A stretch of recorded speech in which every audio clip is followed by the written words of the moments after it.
ಶಿವಮೊಗ್ಗ ನಗರದ ಐತಿಹಾಸಿಕ ತುಂಗಾ ನದಿ ಹಳೆಯ ಸೇತುವೆಗೆ ಪರ್ಯಾಯವಾಗಿ ಹೊಸ ಸೇತುವೆ ನಿರ್ಮಾಣದ ಕನಸು ನನಸಾಗುವ ಹಂತ ತಲುಪಿದೆ.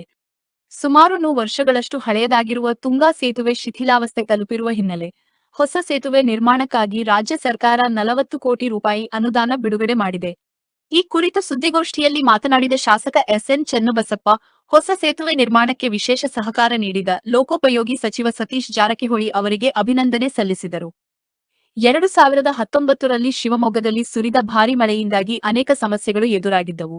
ಇದೇ ವೇಳೆ ತುಂಗಾ ನದಿ ಹಳೆಯ ಸೇತುವೆಯಲ್ಲಿ ಬಿರುಕುಗಳು ಕಾಣಿಸಿಕೊಂಡಿದ್ದು, ಭಾರೀ ವಾಹನಗಳ ಸಂಚಾರಕ್ಕೆ ನಿರ್ಬಂಧ ಹೇರಲಾಗಿತ್ತು ಎಂದು ಅವರು ನೆನಪಿಸಿದರು. ಅಂದಿನಿಂದಲೇ ಹೊಸ ಸೇತುವೆ ನಿರ್ಮಾಣಕ್ಕಾಗಿ ನಿರಂತರ ಪ್ರಯತ್ನ ನಡೆಸಲಾಗಿದ್ದು, ಇದೀಗ ನಾಗರಿಕರ ಬಹುಕಾಲದ ಬೇಡಿಕೆ ಈಡೇರುವ ಹಂತಕ್ಕೆ ಬಂದಿದೆ ಎಂದು ಹೇಳಿದರು. ಶಿವಮೊಗ್ಗಕ್ಕೆ ಹೊಸ ಸೇತುವೆ ಮಂಜೂರಾಗಲು ಲೋಕೋಪಯೋಗಿ ಸಚಿವ ಸತೀಶ್ ಜಾರಕಿಹೊಳಿ ಅವರ ವಿಶೇಷ ಆಸಕ್ತಿ ಹಾಗೂ ಸಹಕಾರವೇ ಪ್ರಮುಖ ಕಾರಣವಾಗಿದೆ. ಈ ಸಂಬಂಧ ಸುಮಾರು 6 ಬಾರಿ ಸಚಿವರನ್ನು ಭೇಟಿ ಮಾಡಿ ಮನವಿ ಮಾಡಲಾಗಿತ್ತು ಎಂದು ಶಾಸಕ ಚನ್ನಬಸಪ್ಪ ಮಾಹಿತಿ ನೀಡಿದರು. ಹೊಸ ಸೇತುವೆ ನಿರ್ಮಾಣದಿಂದ ನಗರದ ಸಂಚಾರ ವ್ಯವಸ್ಥೆ ಮತ್ತಷ್ಟು ಸುಗಮವಾಗಲಿದ್ದು, ಸಾರ್ವಜನಿಕರ ಬಹುದಿನಗಳ ನಿರೀಕ್ಷೆಗೆ ಶೀಘ್ರದಲ್ಲೇ ತೆರೆ ಬೀಳಲಿದೆ.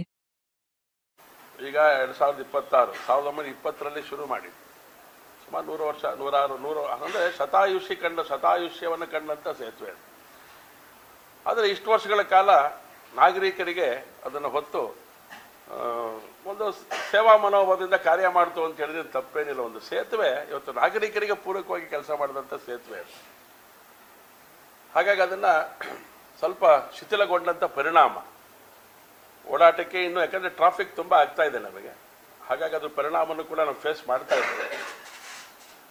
ಇದನ್ನು ಗಮನದಲ್ಲಿ ಇಟ್ಕೊಂಡು ಯೋಚನೆ ಮಾಡಿದಂಥ ಪರಿಣಾಮ ಶಾಸಕರಾದ ಮೇಲೆ ಮೊದಲ ಆದ್ಯತೆ ಕೊಡಬೇಕು ಅಂತ ಯೋಚನೆಯನ್ನು ಮಾಡಿ PWD ಮಿನಿಸ್ಟರ್ ಆಗಿರುವಂಥ ಸತೀಶ್ ಜಾರಕಿಹೊಳಿ ಅವ್ರ ಜೊತೆ ನಿರಂತರ ಸಂಪರ್ಕ ಹೊಂದುವಂಥ ಕೆಲಸವನ್ನು ನಾನು ಮಾಡಿದೆ.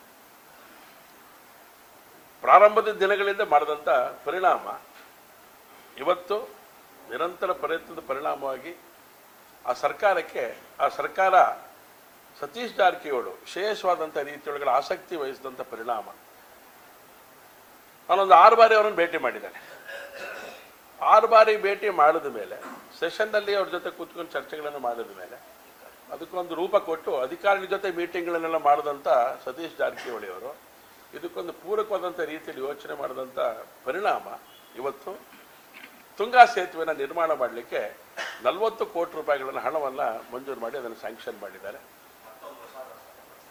ಹಾಗಾಗಿ ಆ 40 ಕೋಟಿ ರೂಪಾಯಿಗಳ ಹಣವನ್ನು ಸ್ವಲ್ಪ 2 ವರ್ಷ ಮುಂಚೆ ಮಾಡಿದ್ರೆ ಒಂದು 4-5 ಕೋಟಿ ಕಡಿಮೆ ಆಗ್ತಿತ್ತು ನನಗೆ ಗೊತ್ತಿಲ್ಲ. ಇವತ್ತಿನ ಒಟ್ಟು ಪರಿಸ್ಥಿತಿಗಳು ಅಲ್ಲಿಯ ಆರ್ಥಿಕ ವ್ಯವಸ್ಥೆಗಳನ್ನು ಗಮನದಲ್ಲಿ ಇಟ್ಟುಕೊಂಡು ಅವರು ಅದಕ್ಕೆ ಹೆಚ್ಚು ಶಕ್ತಿಯನ್ನು ಧಾರೆ ಎರೆದಿದ್ದಾರೆ. ಸತೀಶ್ ಜಾರಕಿಹೊಳಿ ಅವರು ಒಂದು ಮಾತನ್ನು ಹೇಳಿದರು. ಅವರು ಶಿವಮೊಗ್ಗ ನಗರಕ್ಕೆ ಅವರು ಬಂದಂಥ ಸಂದರ್ಭದಲ್ಲಿ ನಮ್ಮ ಹೈವೇ ಮಿನಿಸ್ಟರ್ ಆಗಿರುವಂಥ ನಿತಿನ್ ಗಡ್ಕರಿ ಅವರು ಬಂದಂಥ ಸಂದರ್ಭದಲ್ಲಿ ಅವರನ್ನು ವಿನಂತಿ ಮಾಡಿದ್ವಿ. ನಾವು ಅವತ್ತೊಂದು ಕಮಿಟ್ ಮಾಡಿಕೊಂಡು ಆ ಸಾರ್ವಜನಿಕ ಸಭೆಯಲ್ಲಿ ಭಾಷಣ ಮಾಡಬೇಕಾದ್ರೆ ನಾವು ತಂದಂಥ ಸಂಗತಿಗಳನ್ನು ಗಮನಿಸಿ ಅವರಲ್ಲಿ ಉಲ್ಲೇಖ ಮಾಡಿದ್ದು ನಾವು ಅವ್ರನ್ನ ನೆನಪು ಮಾಡ್ತಾ ಇದ್ವಿ. ಅವ್ರು ಅಶ್ಯೂರ್ ಮಾಡೋದ್ರು. ಅವತ್ತು ಅವ್ರು ಹೇಳಿರುವಂಥ ಸಂಗತಿಗಳೇನಿದೆ ನಾನು ಮಾಡಿಕೊಡ್ತೇನೆ ಅಂತ ಭರವಸೆ ಮಾತನ್ನು ಅವ್ರು ಹೇಳಿದ್ರು. ಆ ಭರವಸೆ ಇವತ್ತು ಈಡೇರಿದೆ. ತುಂಬ ಸಂತೋಷದಿಂದ ಸನ್ಮಾನ್ಯ ಲೋಕೋಪಯೋಗಿ ಸಚಿವರು ಸನ್ಮಾನ್ಯ ಸತೀಶ್ ಜಾರಕಿಹೊಳಿ ಅವರಿಗೆ ನಾನು ಹಾರ್ದಿಕವಾದಂಥ ಅಭಿನಂದನೆಗಳನ್ನು ಶಿವಮೊಗ್ಗ ನಗರದ ನಾಗರಿಕರ ಪರವಾಗಿ ನಾನು ಸಲ್ಲಿಸಲಿಕ್ಕೆ ನಾನು ಇಷ್ಟಪಡ್ತೇನೆ.